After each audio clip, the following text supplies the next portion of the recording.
Paulo, Rádio Universal, AM 810 Santos, AltV, www.altv.com.br, reapresentação 6 da tarde, TV Guarulhos, canal 20 UHF, canal 3 da NET em Guarulhos, 11h30 da noite. Acesse nosso blog, conheça nossos colunistas e colaboradores, gentequefala.com.br, nossa fanpage Facebook /programa Gente que Fala. Para você, o chat do site da AltV, também o WhatsApp 974012235 e ainda um telefone aqui em São Paulo, 1150526622. Participando desta edição de Gente que Fala, o urologista Dr. Shuichi Fujisaki. Prazer tê-lo aqui, Dr. Shuichi. Prazer é todo meu, Zancupe. Eu insisto, o senhor é especialista em andrologia e geriatria, são especialidades que andam juntas? Sim, são especialidades do futuro, né? Sim. Com expectativa de vida. Dentro da urologia. Dentro da urologia, eu estou querendo saber aí a ligação com a geriatria. A ligação é que o urologista, ele trata principalmente com relação à próstata, né? Sim. Quer dizer, um dos tratamentos. E realmente envolve uma idade mais avançada, né? Os menos jovens têm que procurá-lo. É isso? Acabam procurando. Sim, porque... Como urologista, é por isso que os menos jovens... Sim, porque a partir dos 50 anos, né, Sim. que seria a geriatria, a urologia ela já vinha tratando antes, né? A expectativa ela está aumentando, então, de certa forma, os níveis hormonais também, né? Que a urologia também está abrangendo também com relação à reposição hormonal. Ainda nesse... Qual é a idade que a pessoa deve procurar como geriatra, urologista, no teu caso específico? A partir dos 60 anos de idade. 60? Sem dúvida. Então ainda chego aí. Também conosco o doutor Edmo Atique Gabriel. Prazer tê-lo aqui, doutor Edmo. Prazer, é uma honra estar aqui. Estou à disposição para eventuais esclarecimentos sobre a cardiologia e seus desmembramentos. O senhor é cirurgião cardiovascular. Cirurgião cardiovascular. Também conosco o dermatologista doutor Adriano Almeida. Prazer tê-lo aqui, doutor Adriano. Prazer, é todo meu. Mais uma vez estar nesse programa tão agradável, nesse bate-papo com pessoas tão gentis. O senhor é diretor da Sociedade Brasileira do Cabelo, professor da Associação Pele Saudável e, nas tuas especialidades, dermatologista, tricologista? Isso, a tricologia é o estudo do cabelo. Sim. Justamente, hoje cada vez mais, né, as pessoas estão perdendo cabelo e essa perda de cabelo está impactando na vida das pessoas, né? Não só homens, mas as mulheres, principalmente, às vezes são as mais preocupadas com a perda do cabelo. Mas a gente não ouve tanto falar de mulher com perda de cabelo. Pois é um engano, Zancopé, porque hoje, até no consultório, a gente vê uma proporção muito maior até das mulheres procurando o tratamento para o cabelo do que os homens, né? Os homens a gente já tinha com a história da alopecia androgenética, aquela calvície que acomete o ápice da cabeça. Fica me olhando muito. Né? 50% das pessoas são acometidas por queda de cabelo, sendo homens, sendo mulheres, né? Só que no caso da alopecia androgenética, o homem fica muito mais calvo do que a mulher, né? Então a aparência é um pouco mais drástica, né? Mas as mulheres, em contrapartida, elas procuram um tratamento mais precoce. Às vezes o homem espera ficar bem calvo para começar a se tratar. Hoje, graças às informações que você e outros prestam também, as pessoas acabam entendendo que existe tratamento, que não é um destino, não é uma sina ficar careca. Né? Então, existem tratamentos e você pode deixar, sim, de ser o da família dos carecas. Né? Então, você pode abreviar essa calvície e muitas vezes não ter essa calvície. Eu mesmo sou um exemplo. Mesma pergunta que eu fiz para o Dr. Shuichi, né? Qual é a medida em que a testa vai aumentando? Qual é o momento em que eu devo procurar o doutor Adriano? O momento que você deve procurar é quando você começa a ter perda de cabelo. Se você tem essa perda de cabelo com 17 anos de idade, você deve procurar com 17 anos. Se você vê uma criança perdendo cabelo, como nós temos a alopecia areata, que é uma doença psicossomática, uma doença que muitas vezes tem a questão emocional envolvida, você deve procurar naquele momento. Você não deve adiar a Então não tem busca um por um prazo, médico. não tem um momento. Porque essa perda de cabelo pode acontecer desde a infância até a idade adulta. Não tenho idade ainda para procurá-lo. Mas tudo bem. Infectologista Dr. Halcyon Teixeira. Prazer tê-lo aqui, Dr. Halcyon. Prazer todo meu estar aqui para a gente conversar um pouquinho das doenças infecciosas. O senhor é coordenador do Comitê de Emergências da Sociedade Brasileira de Infectologia, é isso? Sim. Anunciei corretamente? Anunciou corretamente. E a emergência em doenças de infectologia nunca estiveram tão na moda como recentemente, né? Então é a cachumba, é a gripe, o ebola no passado, recente. Então a gente está, infelizmente, em alta, né, nesses momentos. Quando o senhor cita cachumba, eu imaginei que não existisse mais cachumba. Pois tem, e agora nesse momento estão tendo alguns surtos de cachumba com uma grande quantidade de casos espalhados, só que como não é notificado o caso individual, só os surtos, quando tem mais de 3 pessoas que acometeram no mesmo local, então a gente não fica sabendo muito, mas se a gente fizer uma pesquisa entre os conhecidos, você vai ter alguém que recentemente conheceu ou que teve cachumba. Porque a gente tem um histórico aí de não vacinação, né? Ou um atraso da carteira de vacinação, porque depois que a gente cresce um pouquinho e a gente não vai mais ao pediatra, a gente esquece de tudo, né? A gente só vai voltar a aparecer no médico com 60 anos, porque a gente acha que nesse período a gente Eu não digo tem mais sempre que o homem nada. tem 2 médicos na vida, né? O pediatra e o geriatra. Né? Então, são os 2. E dentro desse meio a gente parece que nada precisa ser feito. E tem muita gente com falha de vacina, então por isso que algumas doenças aparecem, como cachumba, sarampo. A gente tem esse déficit de um reforço vacinal. Atualmente, né, o assunto é Zika vírus, né? Então, mas as outras doenças ainda persistem, ainda que pontuais. É este o quadro? É dessa forma? Cachumba aumentou um pouco recentemente, mais do que o esperado. Então, realmente a gente ficou trabalhando na dengue, depois veio a Zika. Dengue ninguém mais fala. Ninguém mais fala. Esse é o detalhe. Isso Zika e chikungunya são as do momento. A dengue já caiu em desuso, lamentavelmente. Lamentavelmente, porque até com essa chuva, em termos de frio, que choveu muito, não sei se a gente tem que ficar tão despreocupado assim, porque o frio, o mosquito se replica mais lentamente, mas com esse monte de chuva que teve recente, é para a gente sempre permanecer em alerta. Os criadouros voltam a se encher, né? A se encher, e não é porque está frio, vai mais devagar, mas choveu. Então acumulou água e os criadouros estão aí prontos para o mosquito. Mas esse é um momento em que ele não se prolifera, é um momento quando cai a temperatura, como o doutor Adriano se referiu, quando cai a temperatura, pelo menos essa é a informação que nós temos. Eu estou dizendo o que ouço, o que leio, que nessa época de temperatura mais baixa, né, então eles não saem a passear, eles ficam em casa se procriando. É dessa forma. A temperatura mais baixa, na verdade, coincide com os meses de menos chuva. Então, são meses mais secos, de umidade relativa do ar baixa. Então, eu não tenho criadores, ou tantos criadores quanto tenho no período da chuva no verão. Com isso, menos criadores, menos mosquito. O frio também atrasa um pouco a replicação. Com o calor, se formam mais mosquitos do que com o frio. Mas não quer dizer que nele não existe, que ele não replica. Então, neste momento que voltou a chover, a gente tem que ficar de olho nos criadouros e fazer essa observação em casa, se o pratinho de água não voltou a acumular água, tirar água acumulada da chuva, porque são possíveis criadores, sim, mesmo com o frio. Doutor Edmo, o senhor é cardiologista, o mosquito está longe do coração ou não? Não, infelizmente o mosquito está muito próximo do coração, tendo em vista que muitas viroses que o ser humano pode adquirir, entre elas o H1N1, próprio vírus da influenza e outros vírus que nós temos, podem acometer membranas do coração. O pericárdio, que é a membrana mais externa, que protege o nosso coração, causando uma pericardite, como nós chamamos, e pode acometer também o músculo, que é a parte principal do coração, que é o miocárdio, gerando uma miocardite. Ambas as situações, a pericardite e a miocardite, podem concorrer num certo momento até para uma insuficiência cardíaca. Então nós devemos estar muito atentos e não subestimar esse tipo de infecção. Eu repito sempre que o Brasil é muito grande e as nossas realidades são diferentes.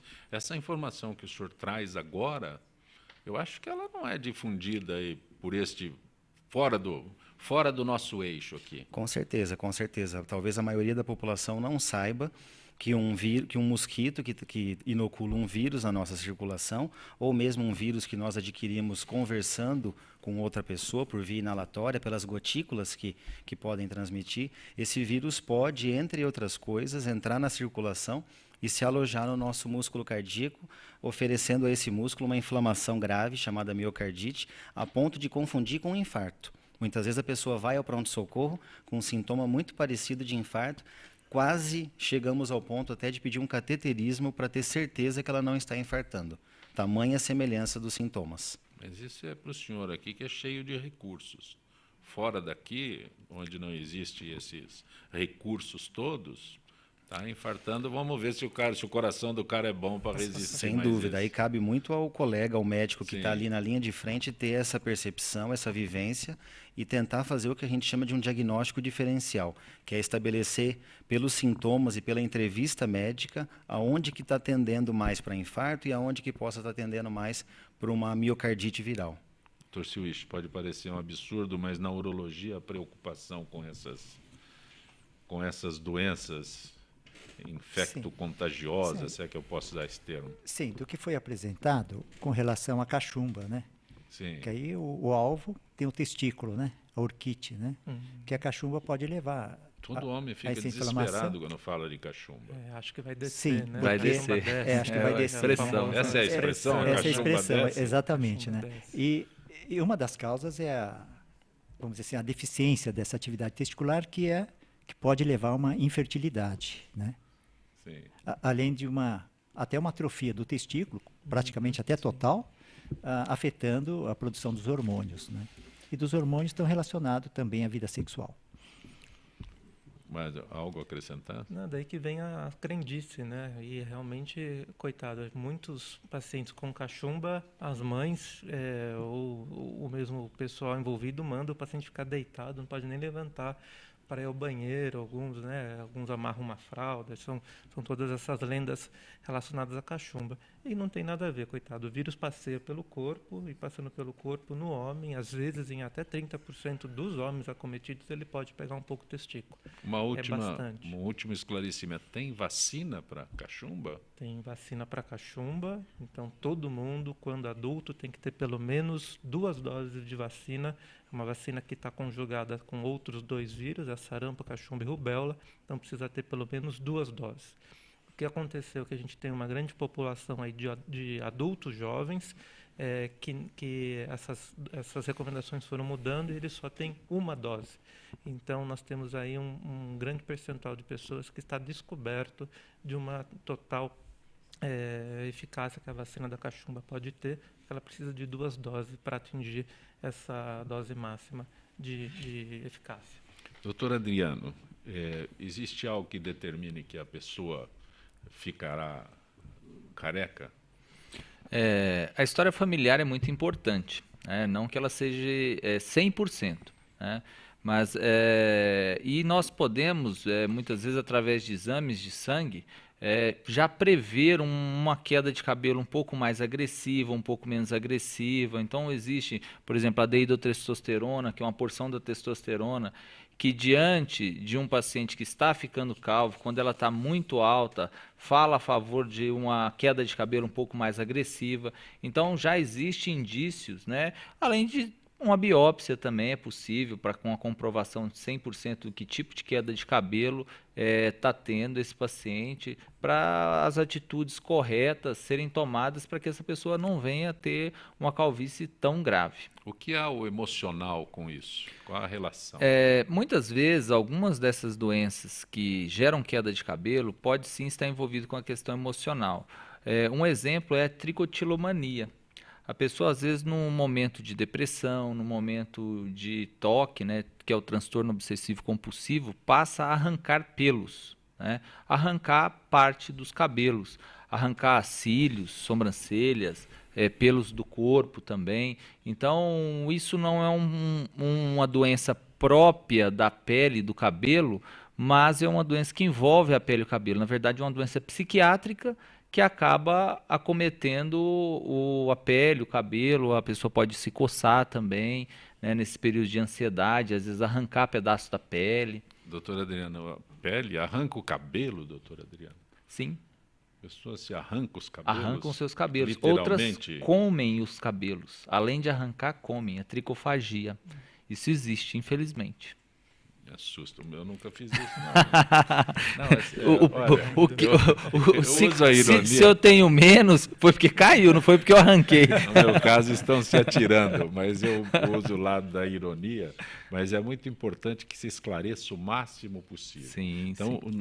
o senhor está se referindo, não é uma simples queda de cabelo. Eu digo simples porque, né, te imagina que vai, antes de chegar no Dr. Swish ali na geriatria, o caminho dos cabelos é nos abandonarem. Sim, isso se chama alopecia senil, né? Ao longo da sua vida, você vai ter uma diminuição de massa capilar, né? Então, você pode olhar o Dr. Swish, que às vezes vê mais as pessoas da melhor idade, da terceira idade, vê que eles não têm Melhor idade discorda, melhor idade é 30 anos. Vê que essas pessoas têm menos cabelo do que tinha na juventude.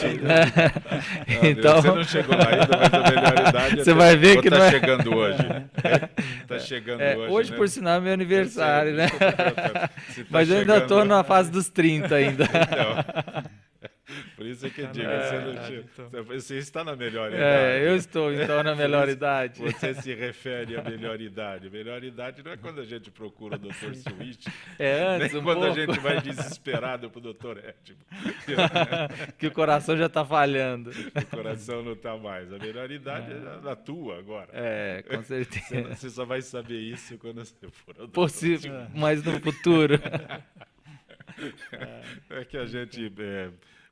eu aqui no Gente que Fala, o máximo que a gente puder esclarecer, eu acho que a gente deve esclarecer. Então, acho que é muito difícil a oportunidade que as pessoas têm de poder esclarecer detalhes tão simples como esse, né? Sim, eu achei muito interessante o doutor que falou sobre as infecções que acometem o coração, porque eu acho que por se tratar de uma coisa grave, não se fala muito sobre isso, né? E as pessoas deveriam ser informadas, até mesmo para pensar na hora do pratinho lá, falar assim, puxa, eu vou jogar essa água fora, porque esse mosquito pode me infectar, eu posso ter doenças infecciosas que podem me matar mesmo, atingir, né? inclusive, o coração, que pode atingir o meu coração, porque quando a pessoa pensa em coração, cérebro, falam, puxa, esses são meus órgãos nobres, né? Eu não posso deixar que nada atinja esses órgãos, porque pode me tirar a vida mesmo, né? Doutor Edmo, da mesma forma que a gente está falando com relação ao cabelo, né, as emoções, no caso específico do coração, agora que o Dia dos Namorados está próximo, né, as grandes emoções vão além dessas situações que podem afetar a bomba do ser humano. Com certeza, nós podemos ter os dois mecanismos, tanto uma emoção no sentido positivo, quando o organismo é capaz de liberar substâncias que vão, inclusive, estabilizar o nosso humor, que vão nos acalmar, que é quando a situação emocional está estável. Mas nós temos o lado ruim, o lado negativo, que é quando o amor ou esse relacionamento se encontra conturbado. Isso se traduz por meio de uma separação conturbada, uma traição, uma ofensa, um relacionamento muito difícil entre o casal. E isso pode já produzir outro tipo de substância no nosso organismo, que são hormônios de estresse orgânico, como a adrenalina, como o cortisol. E o reflexo disso no nosso coração é exatamente muita palpitação, muita dor no peito, muita sudorese, retenção de líquido. Às vezes há um impacto emocional a ponto de precisar de um auxílio psiquiátrico também, porque a pessoa começa a ficar limitada em todas as suas atividades.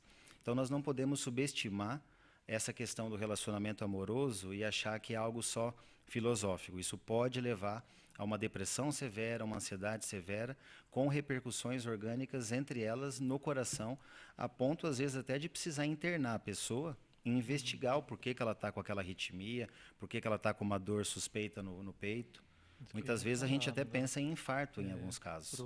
Para o Edmo, como ele falou, normalmente no serviço de emergência a gente acaba vendo bastante gente que vem ou com dor no peito ou com uma sensação de batedeira, né, que medicamente chama taquicardia, e que às vezes você não encontra uma causa objetiva, às vezes são até internados para uma investigação mais profunda e muitas vezes é o emocional mexendo, e a gente às vezes tem que pedir até uma avaliação do especialista para provar para a pessoa que aquilo não tem nada orgânico, ou seja, do coração direto, mas é secundário. Isso é uma queixa muito comum, às vezes, de pronto-socorro, dos pacientes virem com essas queixas ou de dor no peito, ou de uma sensação de que o coração dá para ter mais rápido, e agora que a gente avalia, tem uma queixa psicológica aí por trás. Então é importante ele lembrar disso. Tem alguma informação, algum dado que indique que esta época do ano aumenta esse tipo de problema? O cara Sim. chega lá, doutor, eu estou com o coração que parece que vai sair pela boca. Sim, existem dados. Aí o senhor vai ver, ele brigou com a namorada. Exatamente. Os períodos de maior impacto emocional é a época de meio do ano, onde tem essas comemorações relacionadas ao Dia dos Namorados, e também no final do ano, Natal e Ano Novo, quando, em tese, as famílias se reuniriam para comemorar, celebrar o final do ano, e ali, muitas vezes, afloram problemas de relacionamento, o fato de uma pessoa não pode ir na casa do outro, não se conversa com o outro. A gente nota no pronto-socorro e mesmo nos consultórios uma procura maior por pessoas que relatam palpitações, dores no peito, alterações até bioquímicas no sangue, que numa adequada conversa médico-paciente se nota que o fundo é emocional. E a temperatura altera alguma A coisa? temperatura, sim, isso é um ponto importante para esclarecer. No frio, no inverno, é claro que a gente não tem uma estação tão definida, né? Não temos mais aquela sazonalidade como antes, mas nos períodos de inverno nós temos maior taxas de infarto. Mas nós temos uma oscilação muito grande. Muito Semana grande. passada nós estávamos com 30 graus, hoje amanhecemos com 10, 11. Essa oscilação. Essa oscilação é pior ainda, porque o organismo ele se adapta bem, mas com uma certa constância de temperatura, pressão, quantidade de umidade do ar. Com essa constante e frequente variação, o nosso coração, as nossas artérias do coração, elas conseguem detectar essas mudanças e, por exemplo, no caso de um frio maior, as artérias tendem a fechar.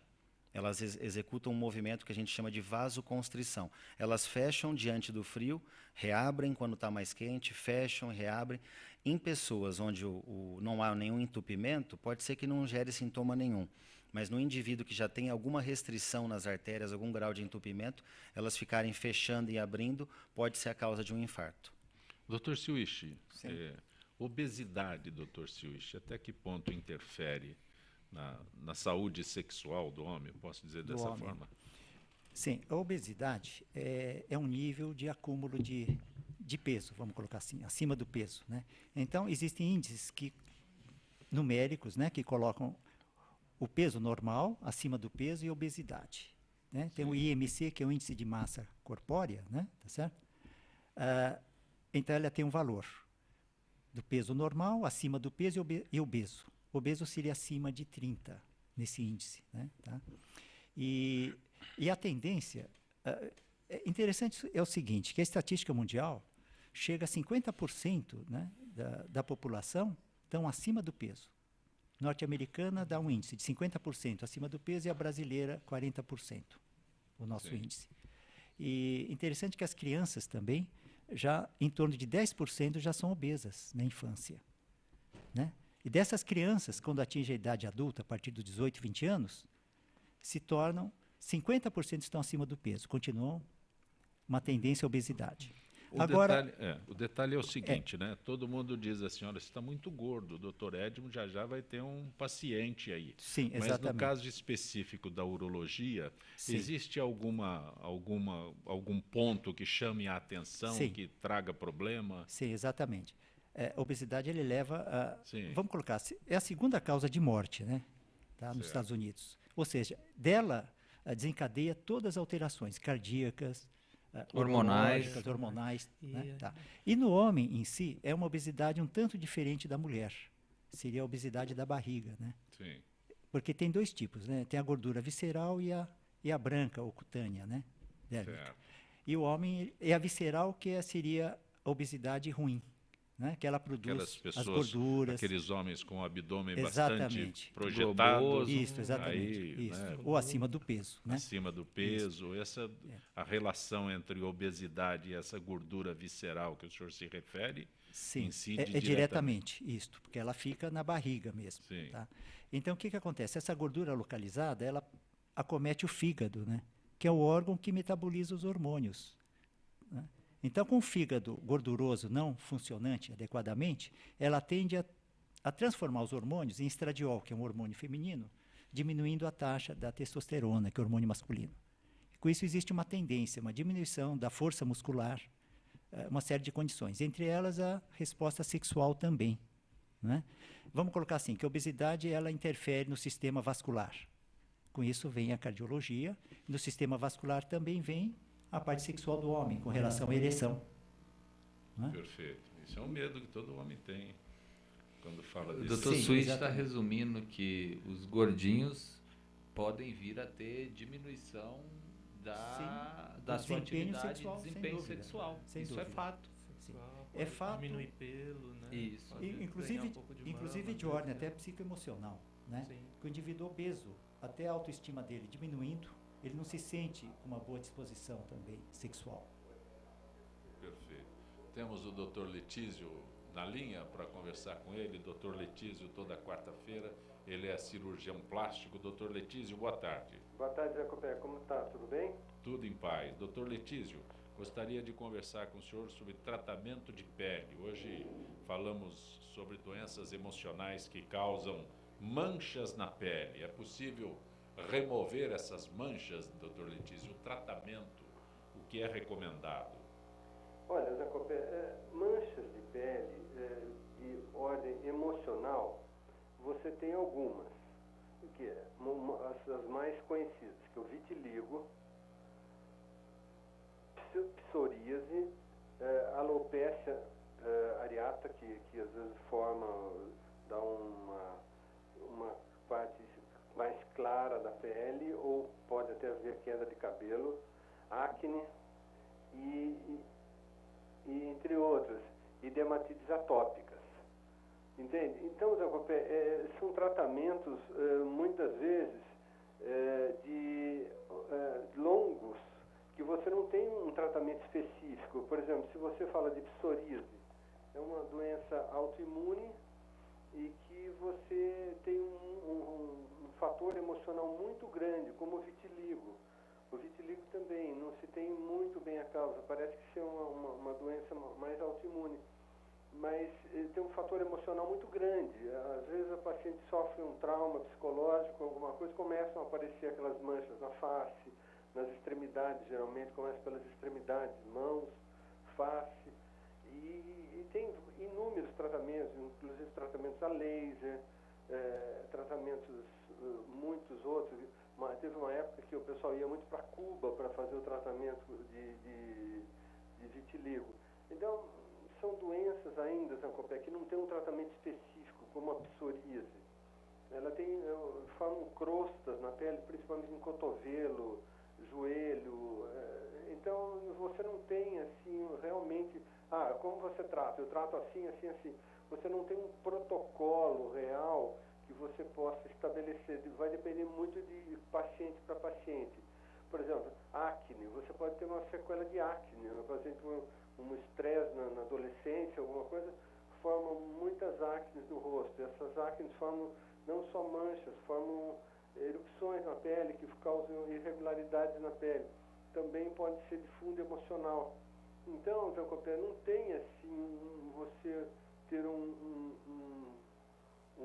controle que você falar, existe uns tratamentos específicos que você possa fazer. A acne, por exemplo, o que nós fazemos? Tentamos tratar, tem a acne de origem hormonal, tem a acne, por exemplo, a menina que começa a tomar pílula anticoncepcional começa a ter acne. Então, essa é ainda mais fácil, porque você tem um fator que ocorreu. O mesmo acontece com a psoríase. Às vezes o estresse, você o tratamento está sob controle, usa um laser para fazer, tudo está controlando, de repente ela sofre outro estresse. Pronto, aquilo volta tudo. Então, é difícil, Zancopé. As manchas, O pessoal confunde, por exemplo, a melanose do rosto, né? Que é de origem hormonal. Às vezes a mulher também se estressa durante a gravidez, alguma coisa, e é o melasma.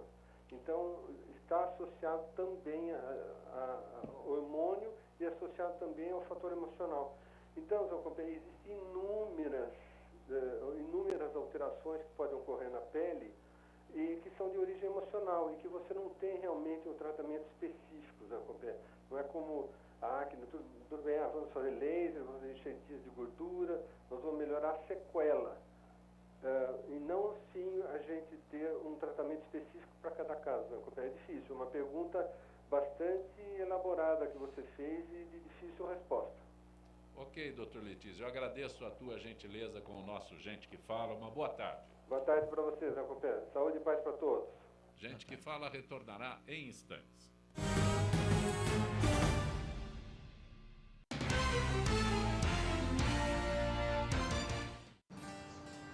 Espécies da Mata Atlântica. O Parque Nacional da Tijuca fica no coração do Rio de Janeiro e no coração do parque fica a Floresta da Tijuca, a maior floresta urbana do mundo, com uma extensão de 3.953 hectares de Mata Atlântica. Aqui existem várias espécies, cada uma com um importante papel no ecossistema. O Pedro é uma delas. Essa espécie de hábitos diurnos é fundamental no reflorestamento e na limpeza da mata. Além disso, o Pedro é uma espécie extremamente sociável e gosta de andar em grandes grupos.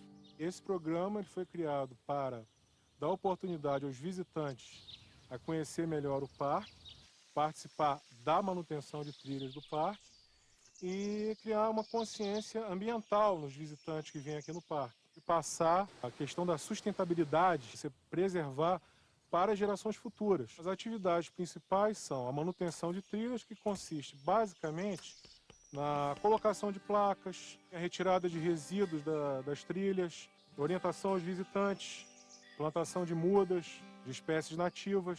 São várias atividades que fazemos aqui dentro do programa voluntariado que melhoram a condição das trilhas para os visitantes do parque. Espécies como a do Pedro são essenciais para manter o equilíbrio da Mata Atlântica. E você, a sua espécie já está catalogada? Acesse gpsmataatlântica.org.br e mostre como a sua espécie protege a Mata Atlântica.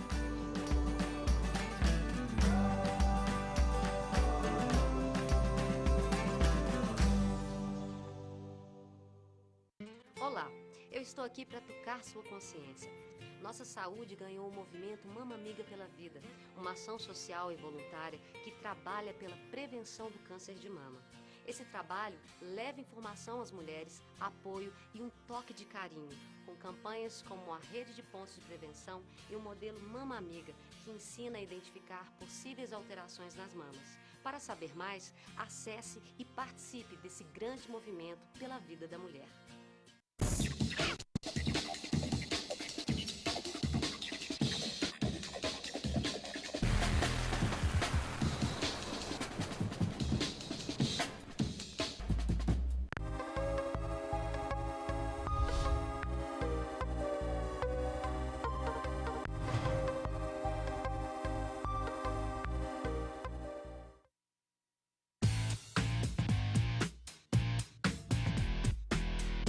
Olá, eu sou César Freitas e convido você para assistir o HQ e Companhia, o programa que traz o mundo da cultura pop para você. Cinema, história em quadrinhos, animação, seriado, tudo isso para você aqui toda sexta-feira às 5 da tarde, na sua TV da internet.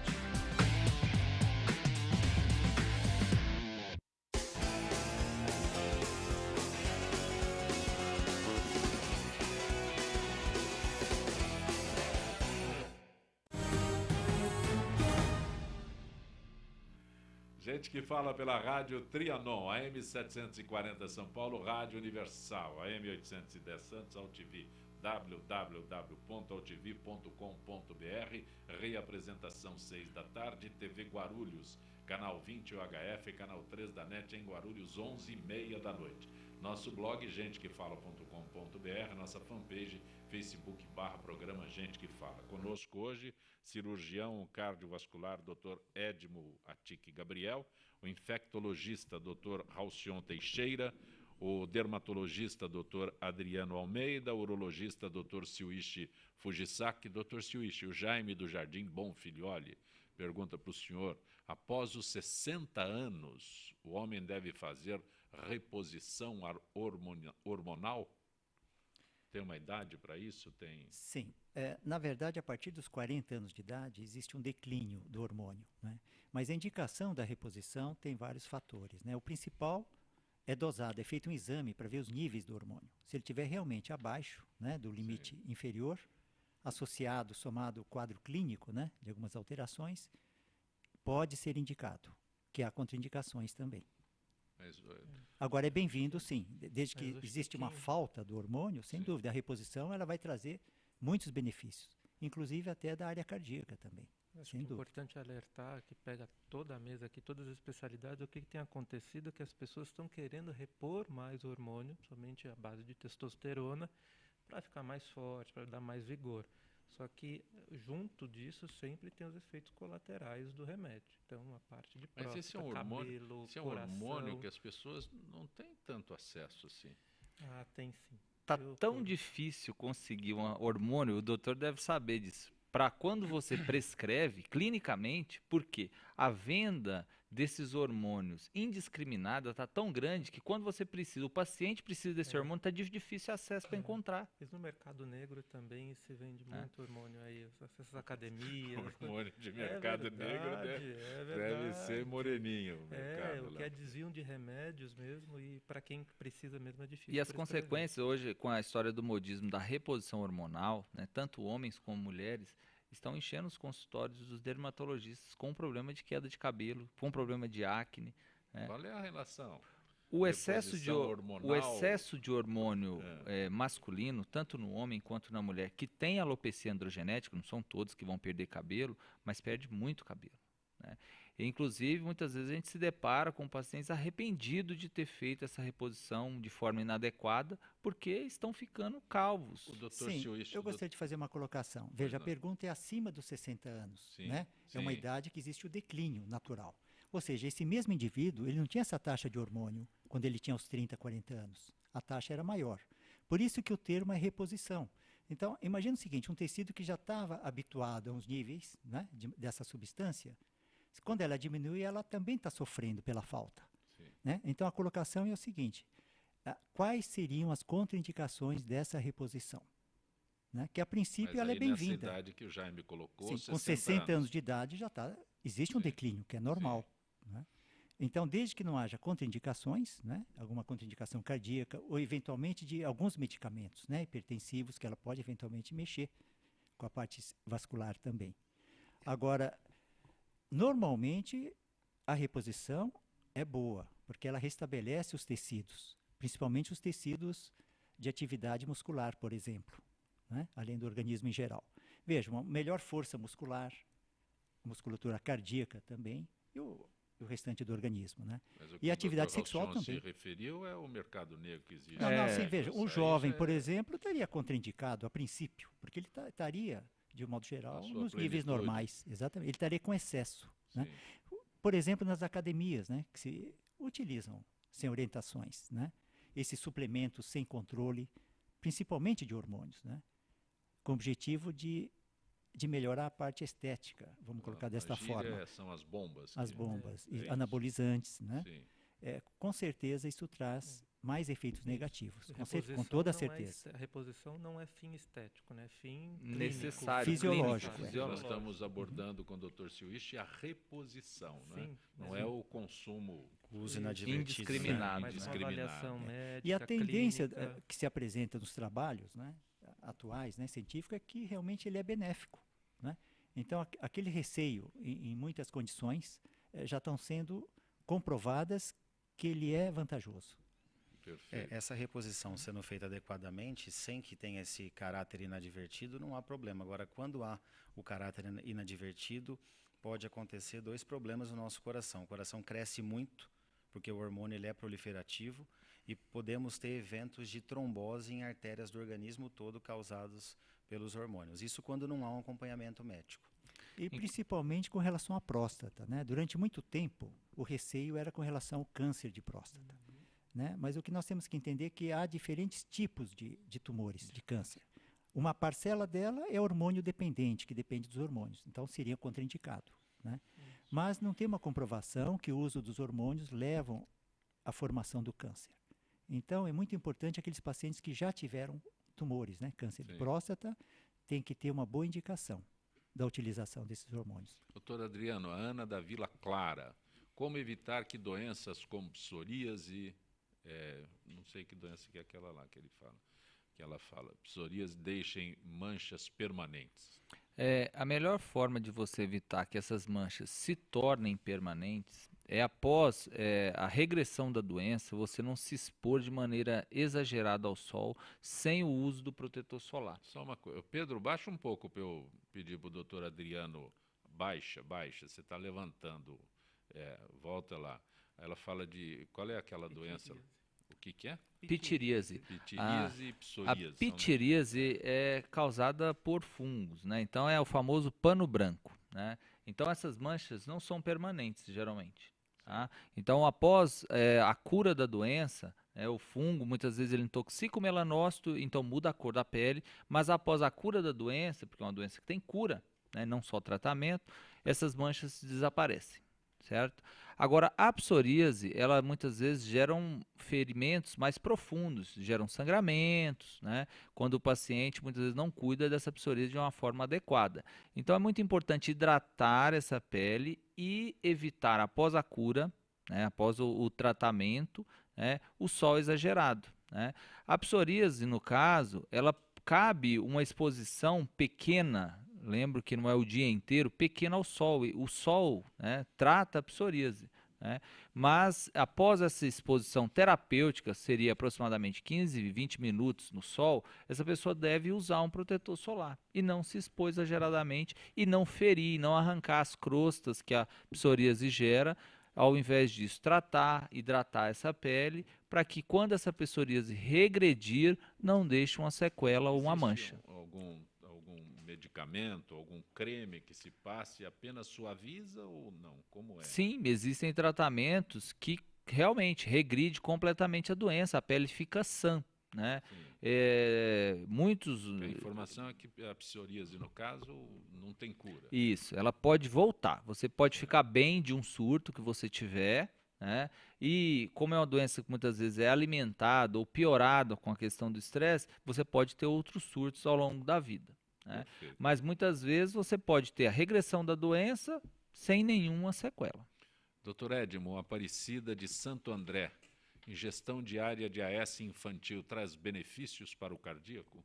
Sim, essa colocação que a dona Aparecida fez, ela é verdadeira. Nós recomendamos, inclusive, que pessoas não cardíacas já comecem a utilizar, por volta dos 30 anos de idade, um AS infantil.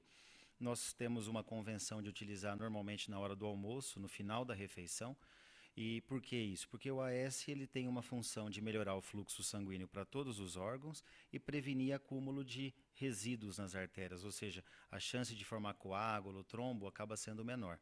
Então, tanto para o cardíaco, sobretudo, mas também para o indivíduo saudável, por volta de 30 anos em diante já se recomenda essa utilização. Essa observação que o senhor faz é muito importante. No almoço, é um por dia. Por dia, 100 miligramas. Para a média das pessoas, nós utilizamos a dose padrão, que é 100 miligramas. Na hora da refeição, normalmente, convenciona-se utilizar na hora do almoço. No café da manhã, alguma coisa assim? Pode, algumas pessoas até preferem, dependendo do ritmo do dia que a pessoa tem. O importante é não consumir em jejum, porque por ser um ácido, ele pode levar alguns incômodos digestivos, né? Uma dor de estômago, um gosto ruim na boca. boca. Por isso não seria recomendado no café da manhã. Por isso que muitas vezes no café da manhã, por ser a primeira refeição, nós estamos vindo de um período de jejum noturno, não seria o mais adequado. Mas há pessoas, eu tenho alguns clientes que optam por tomar de manhã e não há problema, desde que haja uma adaptação individual. E tem a questão do tamanho da refeição, porque quando a gente pensa em café da manhã, às vezes você come uma fruta, um pão, um queijo, então já passa a ser uma refeição um pouco completa. Então você toleraria bem. Agora, se você toma uma xicrinha de café só e toma um AS, Aí você tá... aí talvez você não tá seja o causando mais ideal. problema pro É como o estômago. doutor Uma diz, xicrinha de café com AS, você tá... uma bomba. Uma gastúria total depois. Essa é a questão, né? Não Sim, seria sim. adequado. A Marta da Sé, né? Como o paciente deve agir quando a segunda opinião médica é divergente da primeira? Aliás, doutor Halcyon, o senhor que é socorrista, não é? Também. As pessoas saem com o senhor com a primeira opinião, Isso. né? Com o primeiro diagnóstico. Primeiro diagnóstico. No setor de emergência é mais difícil essa situação, porque realmente é onde a gente tem que dar uma sequência ao atendimento da urgência. Então, Sim. nós temos que tirar o paciente da urgência da emergência.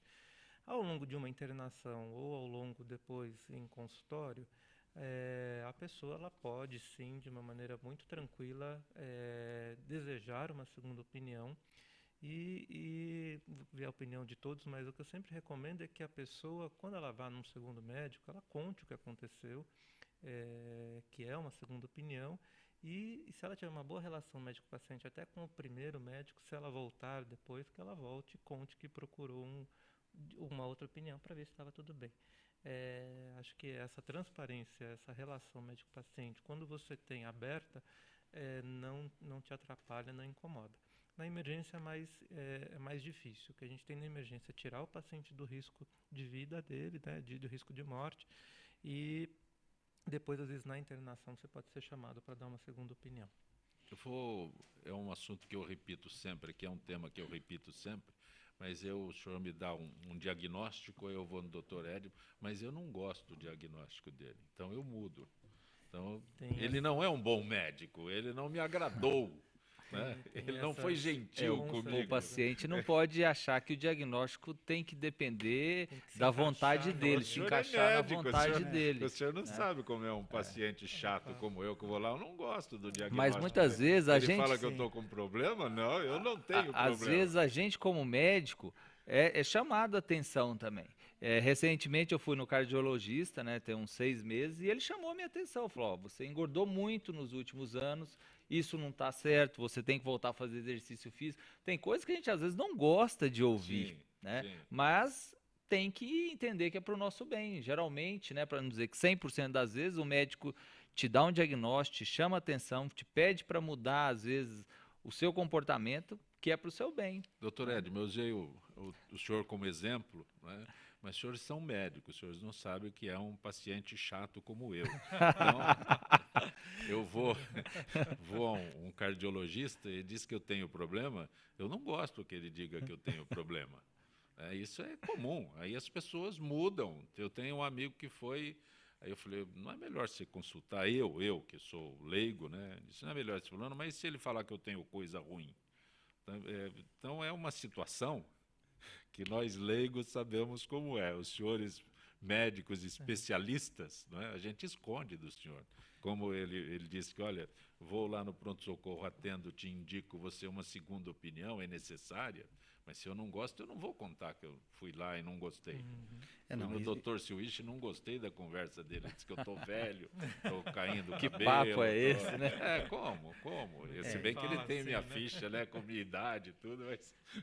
Eu acho que o ponto principal que nós notamos nas pessoas que buscam o médico como segunda opinião é uma certa insegurança com relação à relação médico-paciente que ocorreu na primeira consulta. No meu caso, por exemplo, na área cirúrgica, é muito comum a pessoa vir pedindo uma segunda opinião, porque às vezes foi indicado operar de tal forma, usando tal técnica, ou não operar, ou ficou algo controverso. Então, nesse caso, o que eu procuro fazer, estando na segunda opinião, é identificar se houve uma fragilidade na primeira consulta médica. Não existindo essa fragilidade, e eu tendo uma posição eventualmente distinta da primeira, eu acho que o prudente é recomendar uma terceira opinião até, até porque no caso de uma cirurgia não é um procedimento qualquer. E se eu não conto que eu fui num colega teu antes? Se não houver isso, e acontece, às vezes As as pessoas sonegam as pessoas informação. sonegam, Posso usar esse termo? e posso até dizer mais, as pessoas vêm com a primeira opinião, podem não referi-la, olham no Google também para ver o que o Google diz. Dr. Google, Esse é um concorrente parceiro. complicado. Olham no Google para ver o que a literatura ali informal está dizendo e depois vem ouvir a sua opinião como se fosse aquele carimbo que falta para dizer vou ou não vou. E aí, dependendo de como você constrói a sua relação, você pode convencer a pessoa ou ela até, de repente, você nota que ela não volta mais no seu consultório porque ou ela está procurando outro colega ou ela está mais confusa ainda. Mas isso é fato, Zancopé. Eu acho que o Dr. Edmo colocou é muito importante, é a relação médico-paciente, né? Então, assim, uma consulta bem conversada, bem explicada, já ajuda muito o paciente que é leigo a entender um pouco do que está acontecendo e até aceitar um pouco o seu diagnóstico, o seu tratamento e às vezes nem pensar numa segunda opinião. Às vezes uma consulta que não há uma boa explicação do que está acontecendo com esse paciente e saber muitas vezes que tem uma doença grave, não é fácil entender isso, né? Isso mexe com a questão emocional das pessoas, às vezes está em plena atividade, ou então está fazendo uma programação de vida, ou então tem filho pequeno, fala, puxa, caiu no meu colo uma doença grave.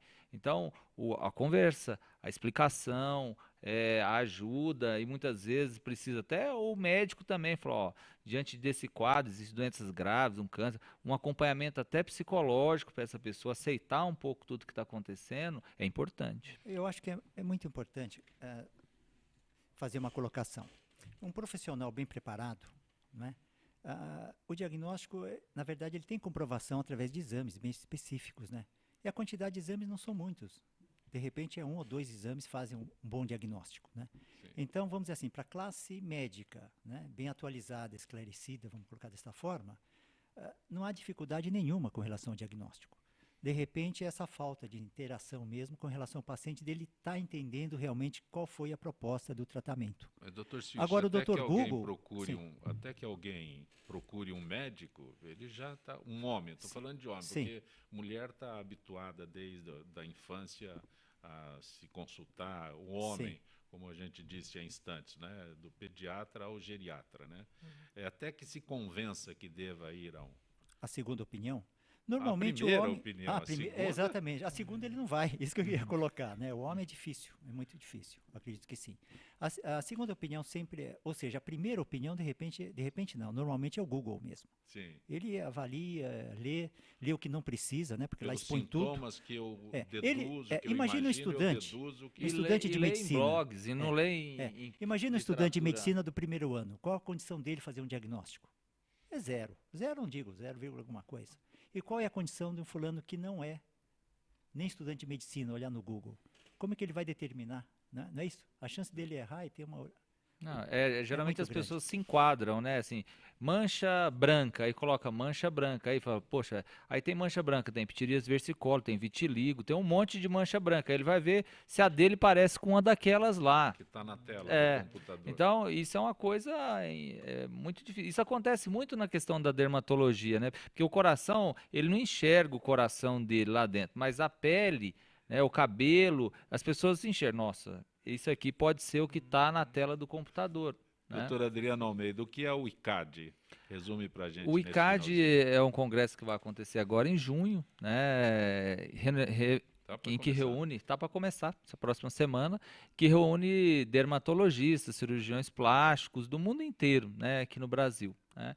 Então, esse evento é um evento que acaba se discutindo bastante coisas sobre a questão dermatológica, envolve também as questões hormonais, porque temos a presença de endocrinologistas e outros profissionais também. Então, é uma troca de informações que agrega muito aos médicos brasileiros. Onde né? será? Oi? Onde? Será no Frei Caneca. Começando na próxima quinta-feira. Dia 16. Dia 16. 6, 7, 18, é isso? Isso, perfeito. Então, ok. Tem um endereço que a gente possa localizar, o doutor Adriano Almeida? www.cabeloesaude.med.br. Grato por ter vindo ao nosso Gente que Fala. É sempre um prazer estar com vocês. Posso usar boné? Prejudica? Pode usar o do boné, cabelo? principalmente os calvos, a história do boné. Usar o boné nos períodos que vão se expor ao sol é importante para prevenir do câncer de pele no couro cabeludo. Ok. Dr. Halcyon Teixeira, há uma forma de localizá-lo? Sim, eu vou deixar o site da Sociedade Brasileira de Infectologia, www.sbi.com.br. Lá há uma área tanto para profissionais médicos como não médicos, incluindo até respostas. Então, é uma área que é interativa, e tem o Facebook da Sociedade também, que também ele é interativo. Qual é o... Se colocar Sociedade Brasileira de Infectologia, você acha a fanpage da Sociedade, e lá você consegue também ver várias notícias atuais do que está acontecendo com a infectologia, e também há uma parte para perguntas e respostas. Grato por ter vindo ao Gente que Fala. Agradeço. Dr. Ed Matic, tem uma forma de localizá-lo sem que eu chegue lá de ambulância e tudo mais? Tem na plataforma do LinkedIn, você pode me encontrar tanto pelo meu nome, a plataforma pessoal, como a plataforma profissional da minha clínica. Gabriel. Ed Matic Gabriel. Digitando o sobrenome, você vai localizar tanto o meu nome, a minha plataforma pessoal, como a minha plataforma profissional, que é da clínica Tic Gabriel.